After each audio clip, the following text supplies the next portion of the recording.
আমি মোহাম্মদ সালাউদ্দিন খান, জাতীয় নির্বাহী কমিটির সদস্য, বাংলাদেশ জাতীয়তাবাদী দল এবং মামলার প্রধান সমন্বয়ক, বিএনপি কেন্দ্রীয় কার্যালয়। আমার পাশে আছেন আমাদের ছাত্রনেতা, যে সাধারণ সম্পাদক নুরুজ্জামান জমনিকে ক্রস ফায়ার দিয়ে হত্যা করছে, তার বাবা ইয়াকুবুল, এবং আমার পাশে আরেক সদস্য আছে আমাদের এই মামলা তথ্য সমন্বয়ক অ্যাডভোকেট নুরুল ইসলাম জাহিদ, এবং আমাদের পিছনে আমাদের যা আরো অন্যান্য সমন্বয়ক আছে। সবাইকে আসসালামু আলাইকুম।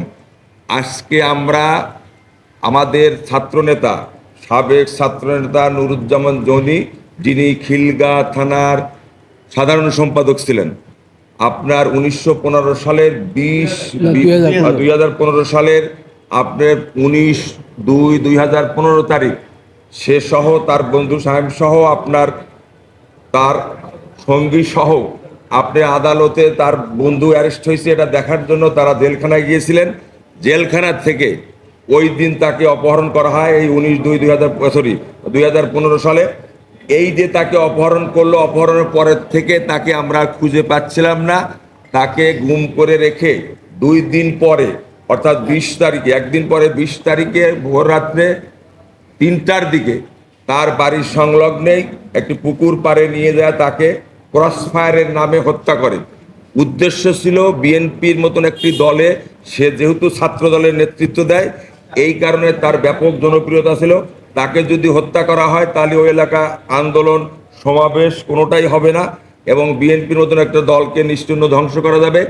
এই কারণে তৎকালীন ডিএমপির কমিশনার আসাদুজ্জামান মিয়া এবং ওই খিলগাঁ জোনের উপকমিশনার, যিনি পরবর্তীতে অতিরিক্ত আইজিপি হয়েছিলেন, কৃষ্ণপদ পাল রায়, এই নারা 2 জন মিলে এবং অন্যান্য আসামিরা টোটাল 62 জন আসামি সম্মিলিতভাবে অংশগ্রহণ করে একে একে তার শরীরে 16টি গুলি করে নির্মমভাবে তাকে হত্যা করা হয়।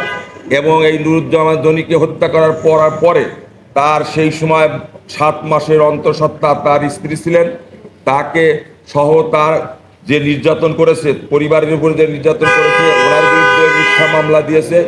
এই মামলার প্রতিকার চেয়ে তৎকালীন থানায় যে যিনি কর্মরত ছিলেন তাদের কাছে আমরা অভিযোগ করেছিলাম এবং পরবর্তীতে বিএনপির পক্ষ থেকেও আমরা এই ঢাকা মহানগরের জজ সাহেবের আদালতে আবেদন করেছিলাম।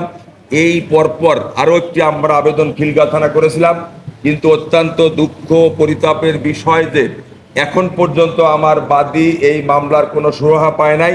এই কারণে বাংলাদেশ জাতীয়তাবাদী দল বিএনপির কাছে তিনি আবেদন করেছেন যে আমাদের এই আবেদনের পরিপ্রেক্ষিতে আমরা আবেদনটি গ্রহণ করে তিনি আজকে চিফ প্রসিকিউটর এই অপরাধ ট্রাইব্যুনাল বরাবর একটা লিখিত অভিযোগ দায়ের করেছেন।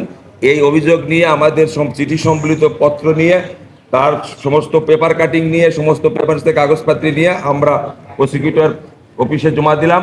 ওনারা রিসিভ করেছেন এবং ওনারা বলেছেন আমরা এটা ন্যায় বিচারের জন্য অপরাধ তদন্ত যে সংস্থা আছে, আন্তর্জাতিক অপরাধ তদন্ত, তাদের কাছে ওনারা পাঠাবেন এবং দ্রুত ন্যায় বিচার পাবো বলে আমরা আশা করি। এটা হলো মূল বিষয়। এখন আমরা বাবাকে আচ্ছা,